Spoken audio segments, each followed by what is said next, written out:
Hi, everybody. Good evening, and thank you for joining us. The Impact Hub is brought to you live by the Stream team. And yeah, this is quite exciting. Nicole? Welcome to the Impact Hub with the Stream team. It is live, and we are very excited for our lineup tonight. This is our first official live event. Cheers to that. Yeah. So tonight we are going to be covering really, really cool topics that we think everyone can really take something out of. We have Gilli Apter with us, who is the most hysterical, beautiful woman that we know here in Joburg. And thank you so much for joining. My pleasure to be here. I'm so excited. Thank you, Gilli. And yeah, I think, and Gilli, from what we know, I mean, you can correct us, what you've been doing so far with this lockdown. I see a lot of support for women and kind of people going through either anxiety or stress and helping them deal with that through what you do best, which is comedy.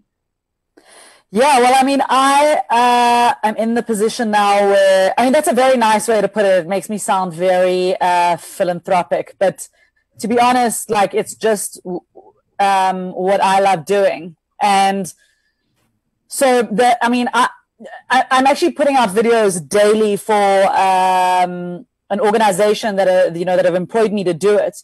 And so I'm very fortunate that I have to put a video out every day, but that is literally the task. Put a funny video out every single day. And I have to say that, it's sometimes been really hard for me to do, because it's hard for me to think about everything that's going on in the world. And, I'm not divorced from all of the difficulty that people are going through.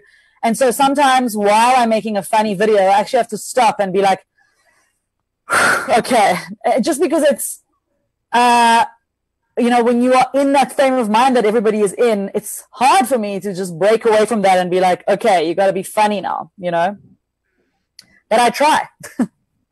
Definitely. I mean, what impact do you think it has on people's daily lives when they see a funny video? Is it to lighten the mood? Is it to take their mind off of other things? You know what it is? Like, for me, it's so much about connection, and it is something to lighten the mood. And sometimes something that surprises you, like, lightens your day, even if it's for a second. I can tell you it does that for me. I've been going through a lot of difficult stuff, and I'll go on TikTok, for example, and that stuff just kills me. It just kills me. It really, like, it changes my day. It's the stuff there is so funny, and I'm just like, it's basically, it's a cure. It's a tonic. It does something to me. So I'm hoping that that's what this does. And I also think, like, I try to do things in my comedy to make people feel connected. Like, yes, I know what you're going through. I know what you're thinking about. It's the same stuff in my stand-up. So yeah, I mean, in not being able to perform, that's at least something that I can do, that makes people feel good, I hope. But I sometimes think about it. Sometimes I'm like, okay, this is a bit too cynical. I don't think that's going to make people feel good. And I do sometimes think about that, Yeah. You actually mentioned something before we got started. You mentioned that the face of stand-up comedy and live shows has changed, at least for now, completely. What is the role of social media in your career, and how do you think it's going to evolve in the coming months, years? Yeah, so social media is interesting for comedians because it's something we're supposed to have embraced. And a lot of comedians who, especially young comedians, but not only young comedians, a lot of comedians who have managed to really jump on the social media train have done so well with it, and it's been so helpful for their careers. And then there's people like me who I don't think I've taken nearly enough advantage of it, because I've been so busy just trying to be on stage and perform and write and do so much other work. I write for TV, I direct. So it's been hard for me to just focus on that one platform, and it's so necessary. And now that I'm watching, I'm not performing at all, so I do have the time to put into the videos and the content. And looking at I can tell you, it feels good. And I was having this conversation with my friend Nina Hasty, who who's also a performer. It feels so good to look at my Instagram and not just see pictures of myself it's so nice to actually see content. That's what, and no disrespect to because I like it too, but it's nice to actually see content, which is what's meant to be on my social media, I think. So it sort of forced me into this production of content that I've been meaning to do the entire time and haven't had the capacity for. And I think the only way to do it right now, our shows, even if we come out of this lockdown, there's still going to be restrictions on how many people can gather. Comedy is literally about gathering people in close proximity. So stand-up as we currently know it is a no-go for the near future. I would say at least until next year, and that's a wild guess. Well, definitely. That's one of the reasons why we discussed you and invited you onto the Impact Hub, is we've noticed your social media. And it's almost like you naturally get it, that it's about the interaction now. And that's, I think, what it was always designed to be. We fell into this trap of this consumption, like the old days of switching on a TV and watching. People want to relate to something they can engage in. Totally, and I see it. I see it in the response that I get. I see it in the comments. I see it in the followers. I see like my following has gone up so much because people are interested, and you're giving them something to engage with. It's very powerful, I think. Yes, and I think we're touching on a lot of big points here, especially when you say, it's not the little cute picture. Everyone kind of eased. How can we be making an impact, from our home? And the one thing I remember Nicole said was, all we're seeing now is celebrities posting things in slippers. And okay, we get it. You're right. Yeah. But what are you doing next? So, what are you doing in your slippers, bro? Exactly. So I think what we want to get from you now, and then we'll go in a bit later to how this has had a negative impact on your day-to-day life, those around you. But for now, I mean, what are the tools that you see that you can maybe tell our audience of? How can you make an impact from home? Okay, well, I'm a filmmaker. That's my profession is I'm a director and a writer. So I've got a lot of skills to make content. But the crazy thing is, I'm not necessarily using I work with Adobe Premiere, which is a proper edit suite. But the stuff that's helping me is like basic tools. Splice is an amazing editing app. It's so easy to use. I use it all the time. It's actually easier to use than my proper software. Sometimes I use TikTok just for the functionality. Even when I'm making a video for another platform, I use their tools. I use all the social media tools almost, and I sort of use them in bits and pieces, like a little basket of ways to make content. So sometimes, like yesterday, I made a video, I haven't posted it yet, where I'm doing the news. So on TikTok, there's a function where you can do a green screen. Then I go salsa background, I pop that in there. Then I pull that into my edit suite and I chop it up with something else. Then I then I put that out, put it back on Instagram or in Splice. So find ways to make the thing work for you. You don't have to be some kind of genius. I mean, if you watch TikTok, you'll see it's like just follow the concept. And what I've also learned to do is avoid perfection. It takes too long and things come and go. People are making stuff, putting it out at a rate that you cannot keep up with. Nobody will care about your thing for longer than the duration that they are watching it. So make it funny, get the concept across, and bounce, bro. Love that. It's so fun. I think we get paralyzed by fear, certainly in content creation, that we think it has to be so perfect, so amazing. You can see it on TikTok. They serve the concept, they serve the idea. That's why that app is so amazing. It's because there's no opinions on it, there's no news, there's no information. It's just, here's an idea. And almost the less edited and the rawer, the better. Yeah, because it's pure. I mean, I don't know what we would all do without TikTok this lockdown. I mean, I'm a major fan, Nicole, as well. I literally stay up at night. I have a newborn at home. And when I'm busy nursing him at 2 a.m., 4 a.m., I am laughing my ass off. That's great. I'm just like, I can't deal. It's so funny. That's so funny. Develop this concept for what we're going through. Totally. It's actually bizarre that we're living in a time where we are all stuck, and it just so happens to be the time where we have access to so much content, Yeah. Direction slightly, Gilli. Can I ask you, in your experience, from what you've seen, how are small businesses kind of taking this, and how do you think that they're going to survive, not just economically, but emotionally? And I know that you've been a big part of it with adding some humor and some life and some light, but practically, what is your feelings? Well, I mean, I can tell you from my side, the way that I'm involved in this world is my parents have a business called Anat. You may know it. It's shawarma, falafel, Mediterranean, Middle Eastern food. So while I'm making these videos every day, I'm actually staying with my parents during this lockdown, and it's frightening to see what is happening literally overnight to a business that has been going for 30 years. You know, it's a business that they built from the ground up. My mother describes the business as like one of her children, you know. Wow. And there's so much. I know that there's a lot of help coming in from government, and but these things take time. I mean, I saw there were like 80,000 applications for the Solidarity Fund the other day or something like that. And that is a business that often falls between the cracks because it's not really a small business and it's not a big business, but it still employs almost 600 people. So they've gone overnight to having absolutely no income. All of the stores were closed, stopped making money from the beginning of March. So a lot of people think that, you know, if your business isn't doing well now, it probably wasn't doing well before. And, you know, yeah, that might be true. A lot of people were struggling. I mean, look at the retail environment in the last, 2 years. It hasn't been easy. So people are really on the edge of what they can achieve as it is because they're trying to keep their prices down, right? So a lot of businesses are now in the situation where 1 month just screws everything up. Like 1 month can be the determining factor about whether a business can go forward or not. And in our case, I had a friend contact me from New York, one of my very, very close friends. And she said to me, you know, she saw everything that our family is going through. And she said, listen, all the restaurants and food businesses here are doing crowdfunding. This is what you got to do. And she helped me. She set up a page.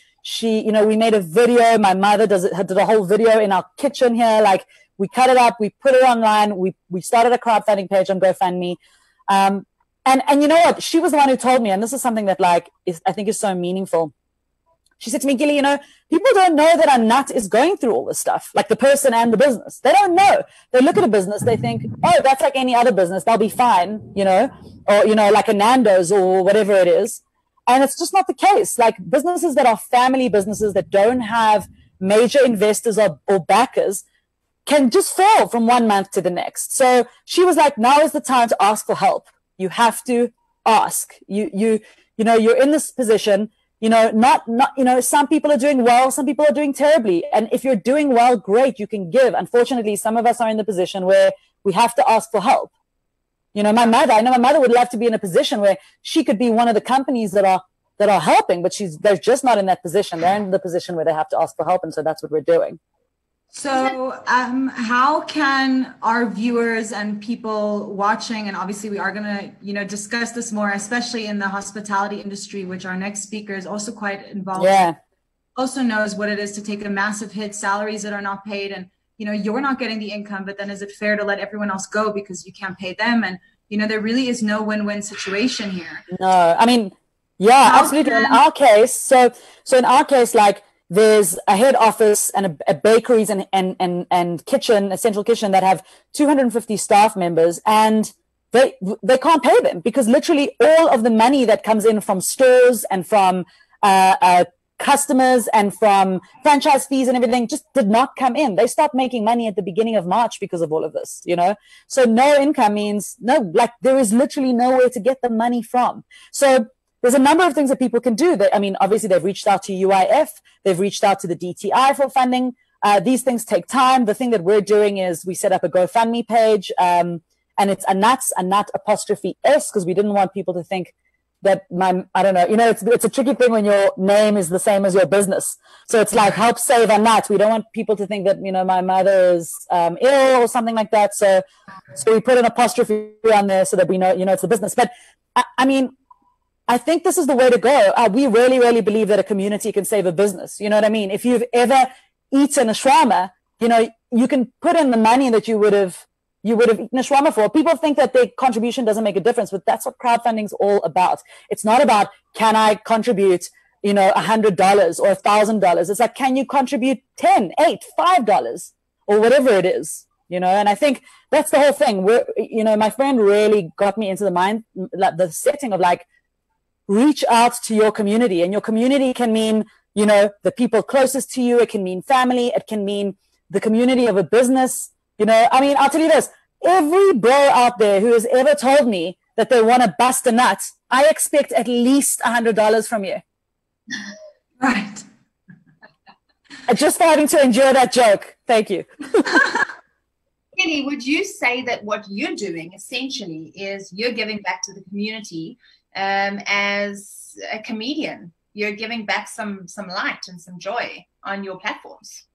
I would really like to think that. I mean, I think that I know what I get out of watching people's content. It really gives me something. I mean, that's what we're all doing now. We're all at home watching stuff. You know, it's crazy. Like I saw somebody post on my friend's, my friend tweeted something like, oh, you know, she puts on a live show every night.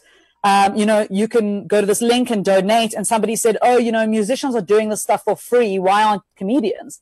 And A, we are doing a ton of stuff for free. And B, why? Why wouldn't you support the arts? Look at everything you're doing right now. What are you watching? You are watching the arts. And also, I mean, this is your career. This is what, you know, you live off of. Absolutely. Is the content that you create that you do work hard on. You know, I think people come to a comedy show and they just go, oh, you know, she's funny. But there is a lot of work that goes into being a comedian. Am I right? So much work. You don't know the work. You think you're seeing people just like, you know, talk a bunch of shit on stage. It's not the case. We sit and we write and we craft and we engage and we read and we all day. And I can tell you all of the content that you see online that comedians are putting out, all the sketches, all the little videos are considered. We spend time thinking about what we're going to do and how we're going to do it. In some cases, we spend time editing. We collaborate. We ask each other, is this funny? Oh, take this out. You know, it's a whole creative process. It's not just us throwing stuff out there. You know, we care a lot about what we're putting out. And so, yeah, it's worth your contribution, you know, if one is being asked for a contribution. Gilli, do you think that this is going to change the way that people see the arts and value the arts coming out of this? Because essentially all we have to do is consume the arts from our computers at home. You know, even before this, it was very, very hard to get people to stand up shows. People, I think especially South Africans, are not that au fait with just going to stand up. I know I wasn't in the time before I, you know, was actually a stand up. Like, it's not something we do. We go see a stand up show once, maybe because a friend dragged us. And if it's great, we're like, oh, I should do that more often. And then we never do it again for like a year. And if it's bad, then we're like, never doing that again, ever. So it doesn't have a strong following in the world as it was. But I think it was growing, and I think we all have been doing things to try and grow it in our different ways. And I do think it's weird. It feels like to say that it's going to change it feels like it already has changed. People already do want to stay at home and watch stuff on Netflix unless they've been exposed to it. And then, you know, there are some people on the opposite scale who can't get enough. So stand-up doesn't work without an audience. I can tell you that much. You know, it doesn't work. It's a conversation. And without people, you have something else. You might have a play or a performance or something else, but even any kind of live performance just doesn't work without people. Definitely. I think, you know, we do need the human interaction, which we are all craving and missing right now. But, you know, as you say, there are some industries that are hit badly.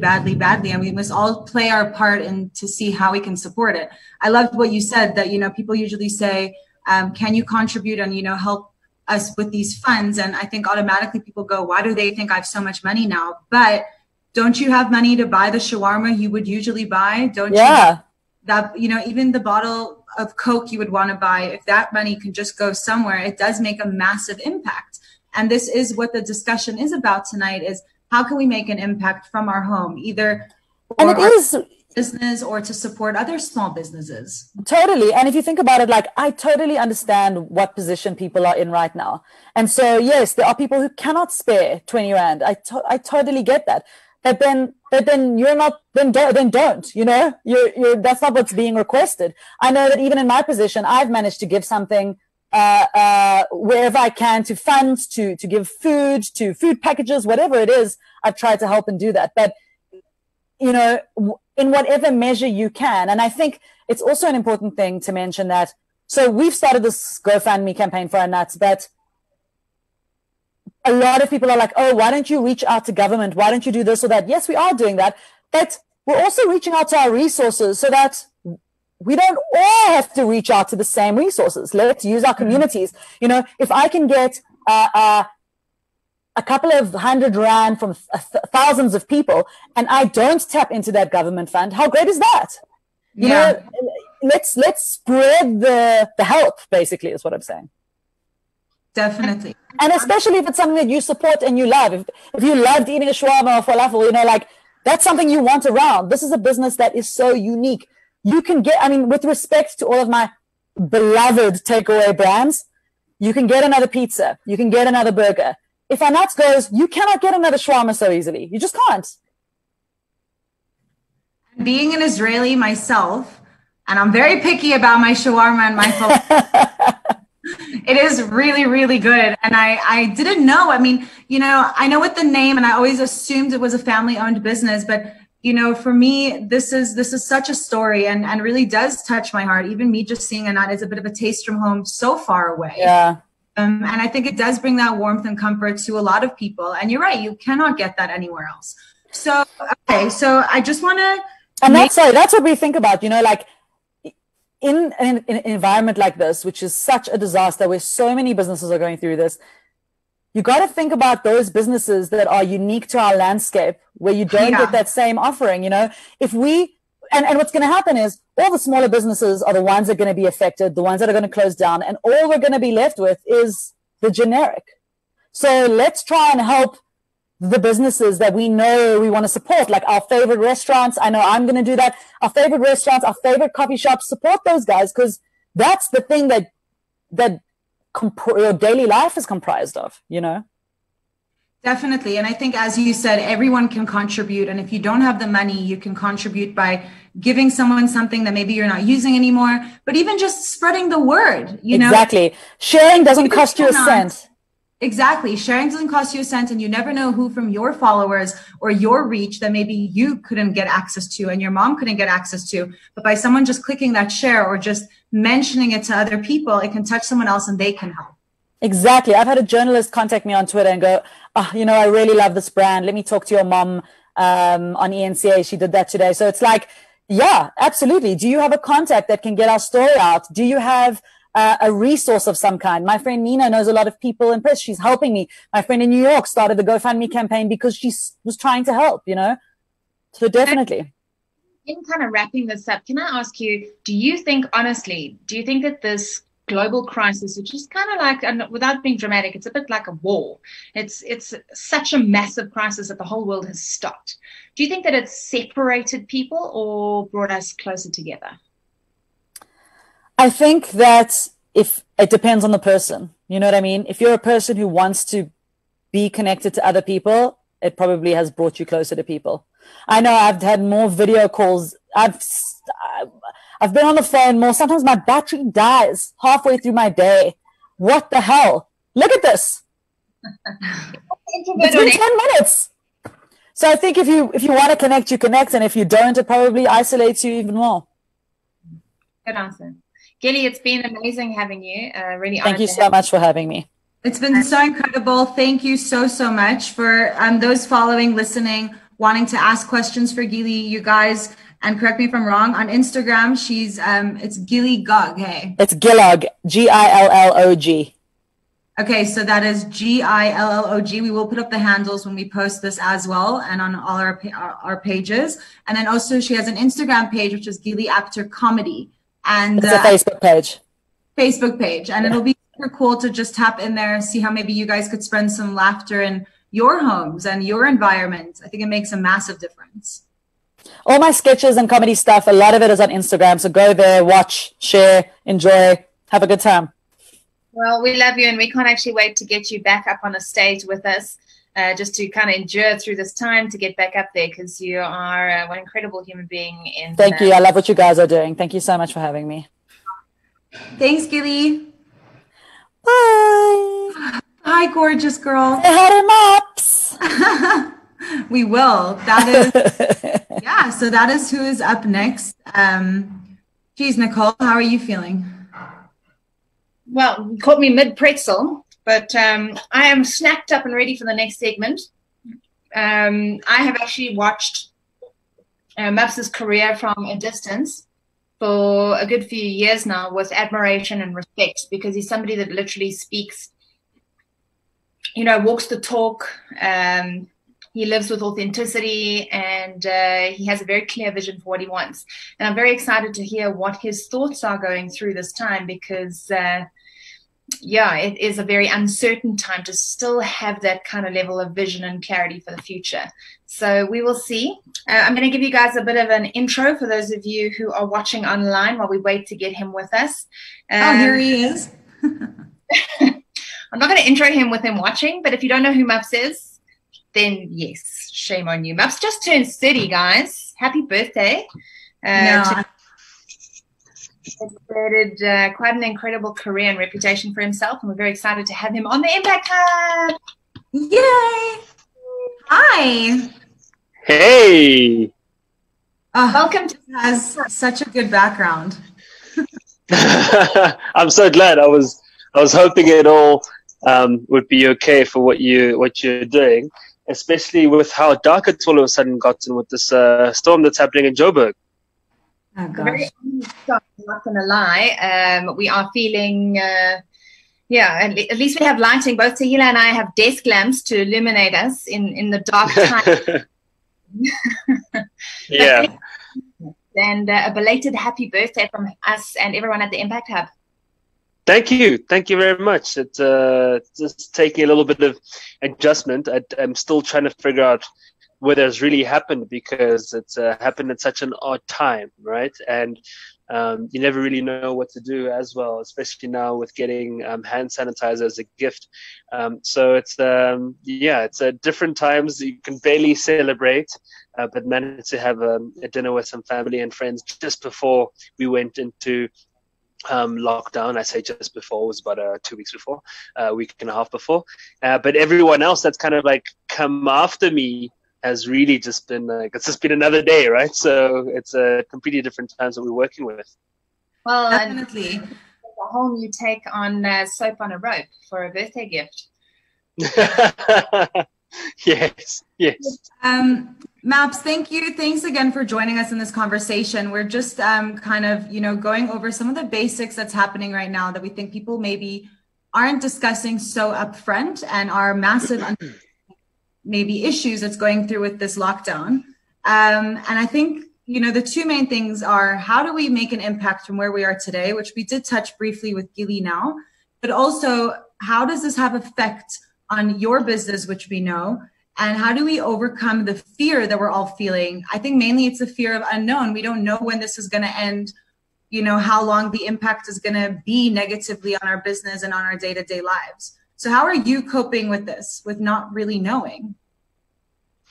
Yeah, I mean, look, I had mentioned, in a little kind of teaser video for our interview today, speaking about that like, I'm sure the underlying fear that we're all feeling is that fear of the unknown. And you kind of do with that what you feel will best be able to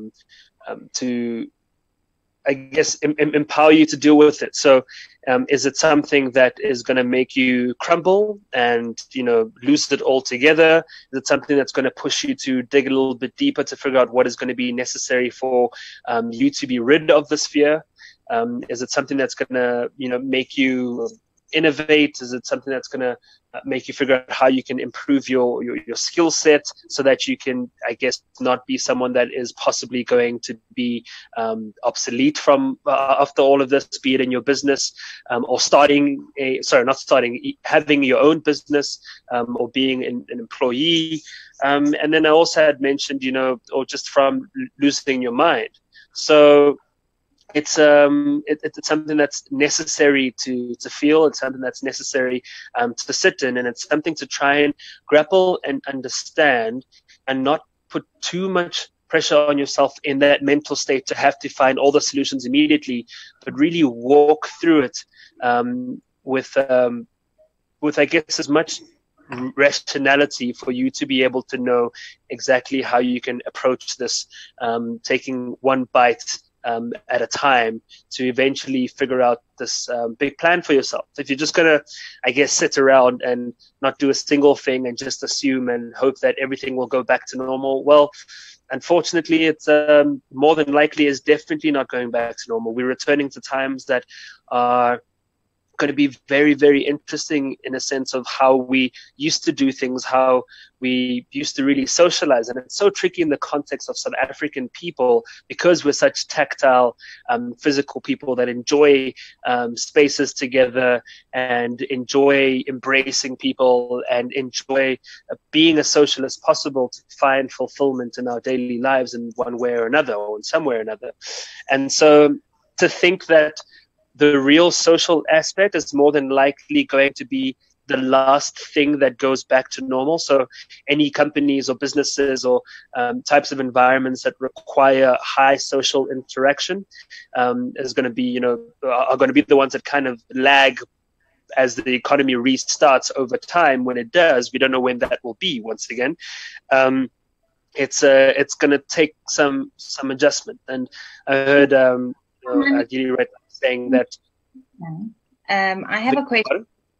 Can you hear me? Yes, I can hear you. Go for it. A question for you that I've been wanting to ask since we've been in this for a couple of weeks now. You're in the entertainment industry, you're a speaker, you are a businessman, you are a business owner, and then you talk about innovating and watching current trends and things changing. How would you suggest to people to innovate? What do they need to learn? What do they need to be watching? Do you have any good sources, any good tips, any good practical information that people should be doing right now with their time, essentially?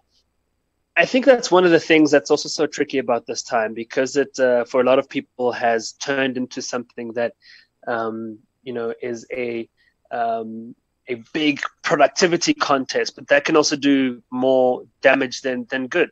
That's why I always mention, that's why I say sit in the fear and allow things to kind of happen until you readjust to being able to take things on. You need to allow that process to happen, because it's going to be very unproductive for a while if you're trying to work against it. So almost feel it and figure out what those fears are. And then as you establish each of those fears, it makes it a whole lot easier to find clarity on, because you have the equal sign, how then are you able to change the actual sum or formula so that the sign, the equal sign is not something that equals failure as a whole? How do you best create a formula that will change the result for you in the most positive way? And there's so many different ways, but it also depends on you. And the start of it is exactly a word that you mentioned, which was, where can people go to learn about X, Y, and Z? That's the main thing, first and foremost, is to be willing to go and learn.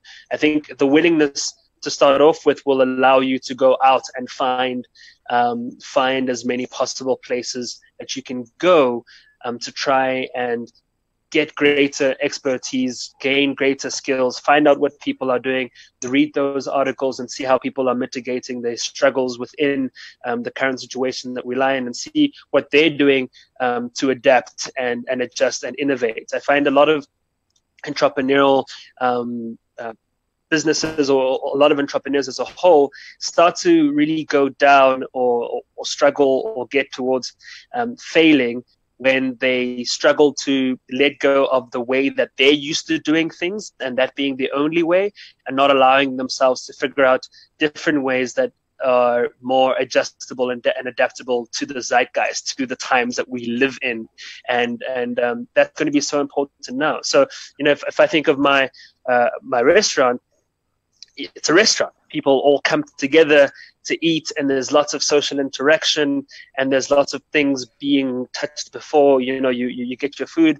Obviously, we want to keep that as you want to keep that as clean and as hygienic and everything as possible as you always would. But now it's not how do we get people back into our restaurant, because that's not going to be the thing that people are going to be wanting to do for a while. But how do you, something that we tried just before we went into lockdown when the outbreak had started, was how then do you start to push things such as more takeaways and deliveries and all of that? So Now, for us, instead of having the overheads of having a restaurant that runs in a certain way every day in this, fairly medium to large space, how then do you mitigate that to make financial sense? And one of the solutions to that is starting, a few more dark or production kitchens around different areas where it can deliver to all these places that now people can't come. You start your own delivery, I guess, access, and you have your own scooters or delivery means of transport, whatever it might be, plus getting onto the delivery companies, all of them to help access more people in more areas so that you can have more hits and hopefully be able to still create some sort of a cash flow and revenue and turnover for you to be able to run your business. So there's different ways. I can see this coming out the back of your head, and I can see little drawings going. But that's the innovative. Definitely. It's been. Sorry, I love what you're saying. Just to some viewers that are joining now, just to kind of get them up to base, as you said, you need to have the willingness to want to be innovative, to want to do something new. People, I think, are very frozen because this has come as a shock. And, there's the, fright or flight. And I think everybody's dealing with that right now. It's, am I going to use this to soar with my business and to, get to that admin that I always complained I didn't have time to? Or I'm going to be frozen and say, this is where I am. There is no more success. I cannot grow. I am deep. I'm sunk in here. And, I'm just getting deeper into this hole. So, how are waking up on the bad days, which we all have, on the days where you say, oh, can I see a brighter tomorrow? What are the tools do you have? Do you have the people you call? Do you have, that workout that puts you in a good mood to kind of, refocus? Yes, I've definitely found my ways of being able to deal with those days. And what I try and do to guard against those days is, although I've kind of mentioned that, it's not, I'm not ever going to kind of push people to have to be as productive as they can, because we're all going through whatever we're going through, be it personally or from a business point of view or just in our own minds. For me personally, the way I'm able to kind of deal with it is by setting up some sort of a structure, a loose schedule of the things that I'd like to do that day, and if I can follow kind of something that has a bit of a structure, it makes it a little bit easier to make it through each of those days, not being too focused on your phone, on your device, on the news, not stressing yourself by tracking the markets and this has gone up and this has gone down and oh my goodness, everything is closed. What are we going to do? This and that. You have to think about that.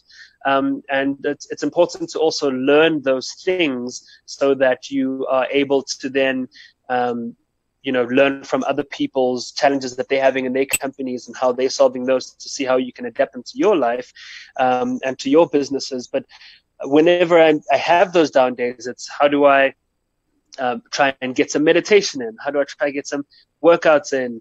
Who haven't I touched base with? Let's find out how they're doing too. Let's talk about what we're both going through. And let's try to put some things into perspective. Because there's also the emotion for me personally of, that frustrating helplessness of not being able to help a whole lot other people out there who are losing their jobs or in circumstances that makes something like a lockdown extremely difficult because of living in an overcrowded space, in an overcrowded four-roomed home or shack or informal settlement, and you can't even leave. How do you assist with that? You take on those kinds of things, and that can overwhelm you. But as soon as you can kind of relinquish a little bit of that responsibility and try get out of your head a little bit, do some exercise, as I said, meditate, do some cooking, try to do those things that you've been wanting to do for a long time that aren't always, productivity centric. And then you can help that. I find that it helps me kind of reset again, even if it's just reading something or even watching a little bit of television. You're allowed to have those days and those periods and those moments that don't always have to yield some sort of positive production. And you'll find that by doing those things, it's far more healthier, far more productive for the days that are coming and for what you'll have ahead of you. So try have some sort of a loose schedule. Try getting some daily exercise or meditation, which is good for, of course, for your mental health and for your focus. And then that can start to make things a little bit easier. But it helps that you have people to talk to help you go through whatever it is you're going through, and just to know that you're not alone helps in a big way. So reassuring each other of that is also really really important. And so that works for me. Quick question. We're talking really about, I think, some of the phases, some of the challenges that we're facing in suburbia. And I know you touched on it lightly, but we are literally living through one of the greatest disasters in world history. Literally. I mean, this is like a world war. We were talking to Gilli Apter about it earlier.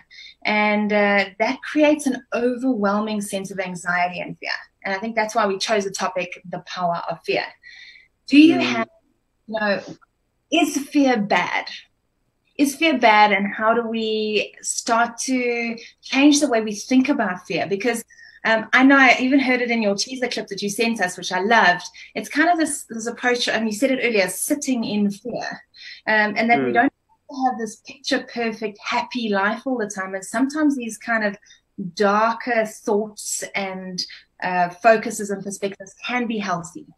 What is your take? Yeah, no, absolutely. And that's why I also mentioned that the outcome of fear, or that emotion of fear, is what you feed it. You can decide how you're going to harness fear that you're presented with for either something that can be really positive on the other side of it, or something that's going to be really negative because you are fighting it, as opposed to, going with that feeling and sitting in it and actually analyzing what the fear is, when you try to rationalize whatever the fear is, because it's a normal emotion. But for me personally, it's obviously so idealistic to say, and it's something that you need to adjust to you, especially in these times, is that if I don't have a kind of fear when I wake up in the morning, and I'm about to start my day, or I'm about to go to work, or whatever it might be. Once again, it has to be adapted to the times that we're in. But if I don't have that fear, that overwhelming fear that this just might not work out, or I'm not doing things right, or I'm not up to it. If I don't have those certain fears, then I know for me it's not something. Sorry, I know for me that it is something that is worth pursuing, and can definitely have much greater outcomes. Which is why I love you mentioning the power of fear, because that power can either allow you to go to a place that you never thought you could, because you'll do whatever you can to overcome it. So you can end up coming up with something brilliant that ends up allowing you to, I guess, as I also mentioned in the teaser, was to go through fear, as opposed to trying to avoid it completely, go around it and jump over it. But you need to actually go through it to be able to come out the other side a whole lot stronger. And that's what fear needs to be tackled right now, for you to figure out what the next step is going to be. So you put all those fears together. You can, even if it's just writing them down, it sounds silly, but write down those fears, write down all those things that are giving you anxiety, and figure out what you think you can possibly do to be able to change that into something positive. I always find that whenever I do that, that's when I'm able to come up with great ideas, great ways to, I guess, make it through any challenges, and do something a little bit different. The word innovate is thrown around a lot, but it could really just be about thinking differently about things, and trying something that you haven't tried before. And trying is also just so key. Giving something a shot, asking if it can work, trying it out on different people, the thought, the idea, and not just also just letting it sit in your own mind. And through those trials, you're able to eventually come up with a great breakthrough. And if you are constantly going to be even more fearful within that fear and just keep fighting it, then you'll find that it ends up just being a slippery slope that leads you down a dark hole that's hard to crawl out of. Well, I must notice a lot more people being courageous, and I think fear inspires courage. Fear inspires passion, bravery. And, yeah. It's almost like we're living in those throes of one of those real novels or epic movies, and we get to be the heroes if we choose. But then that's a lot of pressure. Yeah, of course. We don't have to be heroes about it, you know. The simplest solutions can bring about, the greatest, kinds of successes through fear. And don't complicate it. Don't complicate it. I think when we find when this is all over, and that's going to be a while, but when we come out the other side and you see how people have had to adapt to everything that's happening, you're going to realize that's actually so simple. That's really clever. That's actually not that complicated, but it's just so simple how they ended up adapting to what was happening. And that's what it's going to require for it to work. You know, with us, so with most companies, the one thing that's going to work in your favor is if you can not digitize, but digitalize your whole kind of working base, but still be convenient to the customer that you're serving. Can't really digitalize my food. So how do we then combine digitization with that and make things more convenient? So it definitely does require a little bit of different thought around it, and not really trying to outsmart simple solutions. Can I ask another question? I think for those people Nicole, sorry. I just want to say one comment. This is so hard when we're not in the same room. But one of our viewers right now, Jolene, is saying, I agree, we're definitely not going to be going back to normal. And then another one asking Maps, what is your view on what is going to be happening in the future when we do come out of the other side? So a lot of people are saying this might actually have a positive impact. Yeah. There's different sectors to this. Firstly, I just want to say that if we really knew what was going to be the things that were going to be different, then I mean you'd be sitting on a gold mine, because you can see through this crystal ball that you have, and you know exactly what's going to happen in the future. I think we can only have an idea of those kind of possible changes, but you know, if you think of, obviously, business will kind of never quite be the same again in terms of, I'm hearing a lot of people saying that they kind of thinking, why did I need all those overheads of having people in an office every single day? Maybe that's not necessary to have that every single day and only have people in a few times a week. You know, the thing that we always knew of, just needing to do this or send an email instead of actually going to an actual formal meeting.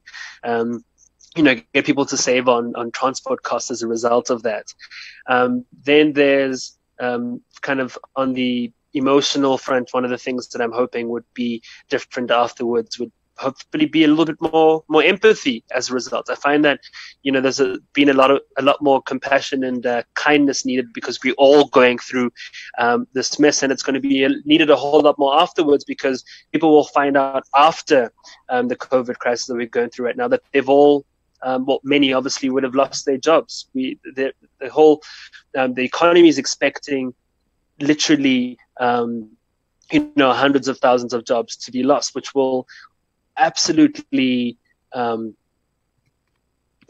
put us on our knees. We're already on our knees economically, but will get us into a crawling kind of position, because we already have such a low, such a high unemployment rate.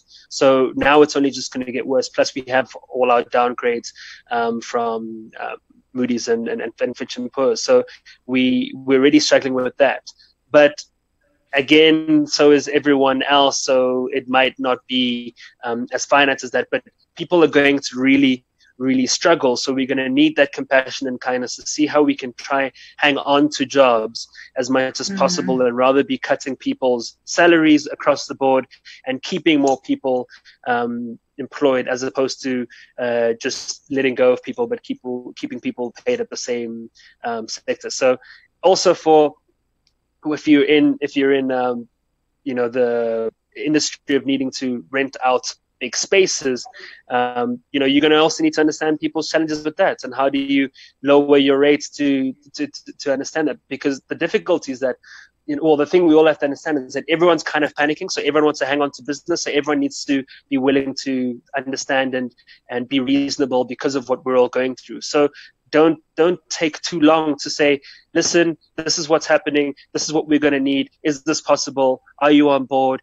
can we make this work? Because people are willing right now to make any kinds of adjustments that will be able to keep them in any way afloat in business. And if a landlord loses their tenant right now, loses tenants, they're going to struggle to get anyone to fill in that space, because people will be struggling as a whole. It's going to be a really slow dragging of feet before we really get going again. So there's also that kind of change that's going to be happening, and I hope that empathy is found. And then from what we've seen from leadership, how we've all felt from how President Ramaphosa has kind of made us feel calm afterwards, and has really kind of taken it by the horns, and how Dr. Willem Kiese has been so great, the health minister, in keeping us informed and everything that's happening, and from things that are being supplied now to communities. I'm hoping that will change. I'm hoping that will be something that is maintained and stays, because now I'm scratching my head like, wait, you could have done all of this all along. You could have provided water to that community, and you could have provided as much food as you're doing right now. Obviously, we're in a crisis, yeah, sure. But I mean, you could have provided shelter for homeless people the way you're doing it right now.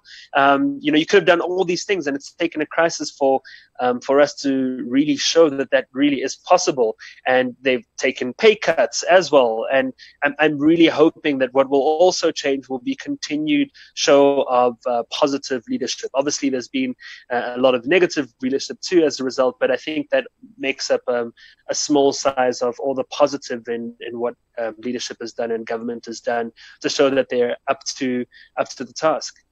Definitely. And I mean, it's very true what you say. Suddenly you see, and it's almost so sad for me personally. I mean, I'm the biggest South African fan and cheerleader. I chose to live here and forever want to do it. But it is a South African thing that at times of crisis, we all unite and come together. But then when everything is, as they say, honky-dory, we're all kind of keep to ourselves, which is very for me to grasp, because South Africa is so incredible. South Africans are incredible. South Africans have been through it all. I'm not going to say I have, because I'm not South African.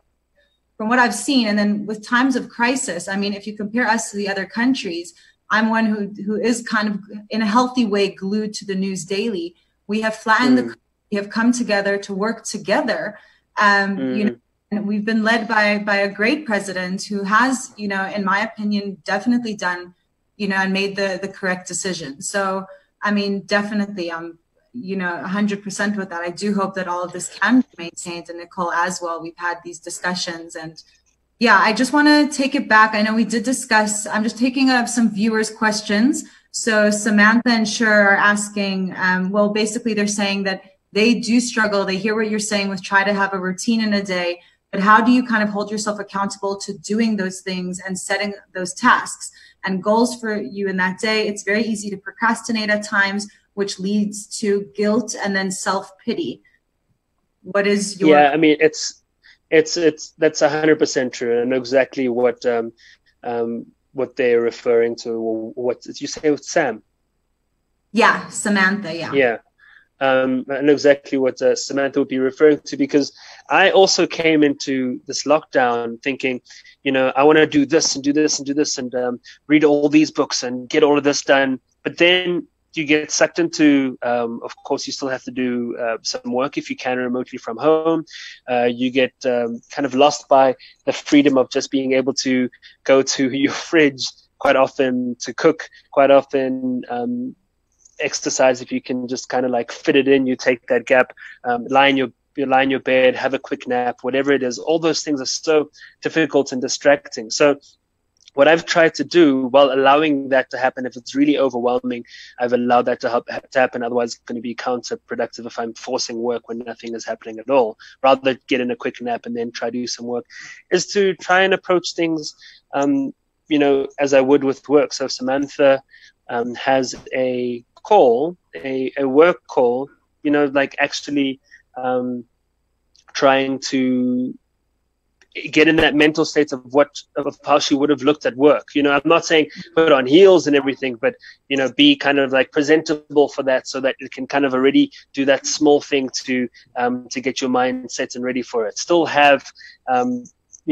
try things like having breakfast to ensure that you get in the nutrition in the morning to get into some kind of a positive habit. Try and, as I mentioned, meditating, I found that really works. And I know it's all kind of esoteric in a way, but it's those small things that help a mental shift. If you're still struggling, which people will still continue to struggle no matter how much they do any of that, then once again, just like allow yourself to kind of experience it. And I know it's hard because you'll be frustrated against yourself in a big way, but allow yourself to maybe just experience it and keep writing down those feelings. That's something that's super simple and easy to feel. And once you can kind of start to really understand what you're experiencing and what you're feeling, you eventually come out the other side of it. And then you have that kind of drive again. I have those days where I'm feeling kind of completely unmotivated and just like not really keen on doing anything. And the day ends up being completely unproductive. But I find that when I'm kind of clear on what's just happened, I can get up the next day. And as soon as I start to get the ball rolling on, getting a couple of those habitual things in and, and not doing certain things that I wouldn't do just because I'm at home, I find that it makes it a whole lot easier to get through the day. But I completely understand Sam's challenge. And I think it's something that 90% of us are going through. Well, Samantha just replied with a bunch of clapping emojis. So I'm assuming that means you did answer her question. I was going to ask. I hope I did. So you did good. Thank you. What were you going to say, Nicole? Yeah, engaging here and asking their questions. And I know we're not going to have time for all of them, but thanks to Samantha. And another one from Jessica here. I think it's also quite a common thread of people being stuck in one place, and we kind of take our own reality as the gold standard, and that's what everybody's experiencing. And we have to get out of ourselves sometimes to realize that some people are living in pretty horrific conditions. And a lot of domestic violence victims. Do you have any kind of messages of hope for them, or any kind of thoughts on people because not everybody has a happy home right now? Yeah, I mean, that's probably what's made me most emotional over this period, together with the fact that lockdown as a whole in itself is the privilege. If you are having a good lockdown, it's a privileged position to be in because of all the things that people won't have, be it space, be it a happy home or a home to begin with, be it happy relationships in your home or happy relationships with your, roommate, whatever it might be. There's all of that to kind of like try and understand that if you are in a good space with that, then that also is quite a privilege. But what you can say is a really difficult thing, because you can't really, the only thing you can really say is hang in there, because what else can you really do? If you're finding that you're obviously going and sliding down into perhaps a position of feeling depressed, then obviously there's great avenues to reach out to, like the South African Depression and Anxiety group. SADAG has been doing some great online surveys. So when you go into the website, I think it's sadag.co.org, then you can kind of go through this questionnaire that they're doing to see how you're feeling. And it's a great detailed questionnaire that helps you kind of establish whether that's a feeling of depression or kind of what it is that you're feeling. And then once you've done that, you have the option of then speaking to one of their counselors that can help advise you through what needs to, or what you can possibly do to be able to make it through that. So I've loved what they're doing there, and I think that's really important. But also just to ensure that you need to understand what's happening mentally, but to communicate with those people and see if you can find some kind of midpoint. But it's once again difficult to say anything else but hang in there, because there's nothing that people can do right now in these times, because you can't really go anywhere until it's obviously very, very serious, and you can get police into it, or you can try to get assistance from your maybe extended family that can kind of you can make specific or special conditions to be able to go join that family, or friends, to be able to have a better environment that you can go through this in. But really, a lot of people's hands are tied because they have nowhere to go. They don't know what to do. They don't know if there's any use in telling anyone, because what happens next anyway until we have to wait until this lockdown is done anyway. But obviously, if it's something that's very serious, look to those avenues that I mentioned, SADAG, the South African this depression and anxiety group, to see whether you fit into any of that. Speak to people that you love and tell them about what's happening, what you're experiencing. If it's serious, obviously, then they can help you inform the police, and then I'm sure you can come to an arrangement with either family or friends to be in a more comfortable home until you can have a permanent solution afterwards. Yeah, definitely. And, just before we wrap up, we do appreciate all this time you're putting in. As, you own Buns Out, which is, hospitality. It's an amazing burger joint, which is massively effective now. And before this, we were speaking with Gilli, whose mother is very, very much affected with the Anat food chain. And we were just kind of saying, how can people make an impact to help these industries that are, really, really struggling at this time? We know we're all struggling, but there are industries that are taking more of a hit, such as those that require people to be out of their house, socializing, to basically, bring the money, generation in. I mean, me and Nicole, obviously our events are going to be on hold, but we can try stay in the game by, doing what we're doing now and getting the support we're getting now, which is a live event being streamed, and we appreciate it so much. What would, a business owner like you and, like Gilli and her mom appreciate most from people when we get back into reality? And even right now from our home, how can we help? How can our viewers help the industries that are struggling? Yes. So I'd mentioned a little while ago in an interview on 702 that the most difficult and most important thing for us, first and foremost, is firstly working through how long we can keep our employees employed for before we have to let go of them, because that's what's most important, because they would be most vulnerable in these times, because being out of a job for what could even just longer than a few weeks, especially when you have a family at home, is something that is just a horrible challenge to have. So how do we hang on to them for as long as possible? If something like this goes on, as long as it's going to go on, if it goes on for even longer, then we would have to let go of them. We're already in a tight position with that, where we, are starting to see how we can prevent that, but it's something that's inevitable. And then the next thing is that if it goes on even longer than that, is will we even be able to reopen again? And so what we feel is going to be the best way, and we've also seen one or two people try to do it, and I think that Gilli's mother might be looking at doing it too, or friends have done it for them, is to have those people who are loyal customers, or have us as their favorite establishment that they enjoy coming to and don't want to see us go, to start some sort of a GoFundMe account to, firstly, before trying to save our business, is to see how we can save our employees. If they've had a positive experience with them, if they've had memorable times, if they've enjoyed the service that they've gotten, these are employees. They're the ones that matter first and foremost to the business. They've helped us make it the success that it is.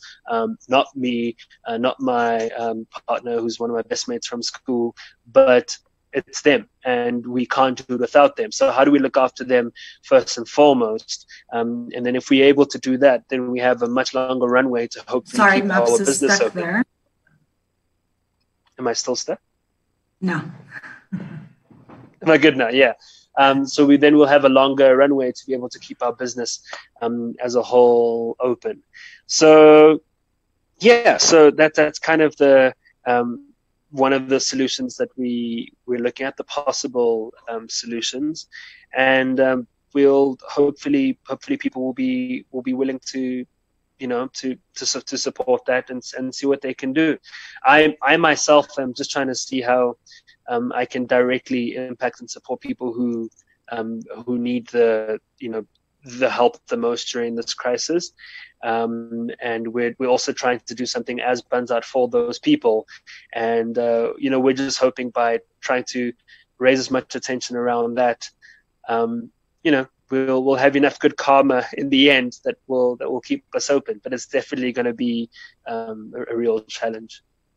Well, Maps, from my side, at least, reading these comments has been so cool because people have been asking questions and you've almost been answering them as they're asking. And so they'll be asking and then thanking you. It's almost like this telepathic connection. That usually just means I talk too much, and eventually with all the talking that I'm doing, you'll find your answer. Talk. Maps, Chantal just said, would you recommend taking a break from social media at times to alleviate the fear? And then later she replied and said, great advice, reach out to available channels to get assistance. And I think maybe that's where it comes in is platforms where you doing your thing like this is giving back to the community. And you're almost, we just want to say from the bottom of our hearts, thank you for coming into the Impact Hub and giving of your time and your wisdom and perspective. And you've given very much. One answered a lot of questions and just provided a little bit of comfort in a really troubled time. So thank you. Thank you very much. I really appreciate that. Looking forward to more of these conversations, and hopefully we'll all be able to share a stage again soon. Definitely. Thank you so much. And I mean, we've been seeing now you're big on your live videos, so I definitely should everyone go there. He's new to the live videos. He's quite new to it. You wouldn't think, hey? I actually want to quickly comment on that. And it's something that I'd advise for a lot of businesses, and kind of instead of just like sitting, and maybe having your arms folded and hoping things will be sorted, while you're thinking of ways to possibly, adapt or innovate, just keep talking to your customers. Think of different conversations you can have. Go live, tell them what you're experiencing. Try keep those communications channels open so that they can go through this journey with you and you can all go through it together. And I think people through that will be willing to understand you a whole lot more, have more of that empathy for whatever it is you or your business might be going through, and will probably want to support you a bit more through it. And I think looking back, people will kind of think afterwards, I want to go support these people because they kept thinking about me as their customer, what I might think or what my opinion might be, and they wanted to, I'm really that important to them that they were willing to engage in that conversation. We could go through that journey together, and I think it can only bode well if you're willing to kind of put yourself out there and do those different things to try help people get through the times too. That is so great. Thank you so much, really, from the bottom of our hearts. I mean, you've just been very, very inspiring as a friend, as an entrepreneur to watch. You've just, you've been so great. And I think, I could see, and Nicole as well, our viewers are loving this and are taking so much from it. So thank you for making an impact with us through a live channel. It just shows that, this could be done and it should be done. Thank you. Thank you very much. And sorry about the angle. I'm sure you didn't appreciate the look of my nostrils from this. It seems like I'm looking down. Yeah, both. I don't know if Maps has a bad angle. I think that's why you at the same time. All right, ladies. Thank you so much. I appreciate the two of you, and all the best. Stay safe, stay home, and stay sane if you can. We will do. Okay, bye, thank you so much to Maps. Geez, Nicole, that was that was fun. That was a lot. I didn't actually think we would get through so much information in what was an hour. It was crazy, actually. We're also kind of new to live, and I thought a little Wi-Fi over here, that was a lot of fun. But obviously, Maps brought his A game, as he always does. It was really, and he's staying with us now for the goodbyes. We still see you. We love this hair look. Okay, viewers, thank you so much. Oh, there we go. Jolene saying thank you so much, Maps, Tehilah, and Nicole. I'm assuming for this platform and for you answering your questions. So we will be back. This is becoming a weekly thing. Next week, we are going to be talking to a very, very cool performer who is making music from home and sharing it with others back home. She's very, very cool. So please do stay, tuned to our pages and, to kind of see. And another thing we want to, as Maps just said, speak to your clients, speak to your audience. We want to know from you back home, right, Nicole, is kind of, what are you going through? Do you have suggestions for us? Do you have questions? Are you struggling with fear that's kind of overtaken you right now? Are you in a funk that you're struggling to get out of? Or have you maybe found a routine that works for you and you are suggesting this to other people? So yeah, I think we're really, really excited, and we hope to see you guys next week, Tuesday, same time. I think this is key, is that we don't want to create more consumption for people like you're watching TV. This is that you're here, you're at our event. This is as live as it's going to get, and we want your interaction. We want to know what your situation's like. Where are you? Who are you living with? How's your business going? Do you have any real concerns, real questions? And we get to put those questions in front of some of South Africa's most, and not just most, influential people. It's literally from people that are thought leaders and change makers, people that walk their talk. So no, it's not just people with large Instagram followings. It's people like we saw Maps today and Gilli, people that really have some substance behind who they are and what they proclaim to know and do. So that's what we hope to continue doing, and we can't do it without you guys. So thanks for being part of this and watching, and for all of your questions and your engagement. We love you, and we can't wait for next week, Tuesday.